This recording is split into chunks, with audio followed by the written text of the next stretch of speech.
Iya, bornya rumah sakit turun, ya artinya bor itu kan... Tenda darurat yang dipasang di rumah sakit rujukan COVID-19 di kota Solo mulai dibongkar setelah dipasang sekitar sebulan lalu efek dari melonjaknya kasus corona. Salah satunya tenda yang dipasang BPBD dan Kementerian Sosial Kemensos di Rumah Sakit Dr. Muardi RSDM Solo kini sudah dibongkar. Pembongkaran tenda darurat ini salah satunya mulai menurunnya pasien terkonfirmasi positif virus corona yang dirujuk ke rumah sakit tersebut. Selain itu juga dampak dari kesembuhan pasien yang dirawat meningkat signifikan, sehingga tidak terjadi antrian di instalasi gawat darurat IGD. Kepala Dinas Kesehatan Kota DKK Surakarta Dr. Siti Wahyuningsih mengakui bed occupancy rate atau bor rumah sakit turun. Menurut Dr. Ning, bor RS rujukan COVID-19 di Kota Bengawan dari 1.200-an bed, 30%-nya pasien dari dalam kota. Sementara sisanya pasien Solo Raya dan luar Solo Raya. Setelah pasien menurun, kini tenda-tenda darurat yang sebelumnya dipasang di luar IGD mulai dilepas. Ning mengatakan per rumah sakit untuk ruang isolasi kini sekitar 70%, sementara ICU masih 80-an persen.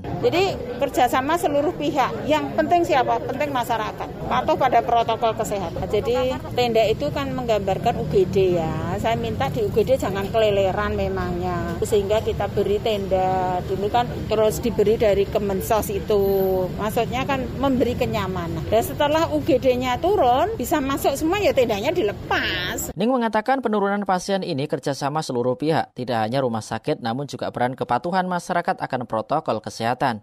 Menurut Ning, rumah sakit hanya sebagai bendungan terakhir agar tidak sampai bobol. Sementara hulunya dari masyarakat sendiri yang harus menerapkan prokes dengan tertib, terutama 5M. Sementara itu, Direktur Rumah Sakit Dr. Muardi RSDM Solo Dr. Cahyono Hadi mengatakan dari 4 tenda kini tinggal 1 tenda saja. 1 tenda itu juga sudah tidak digunakan untuk penanganan pasien. Sudah tinggal 1 tok, sudah semua dibongkar. Kemarin kan ada 4, 3 sudah dibongkar. Iya tinggal 1 aja.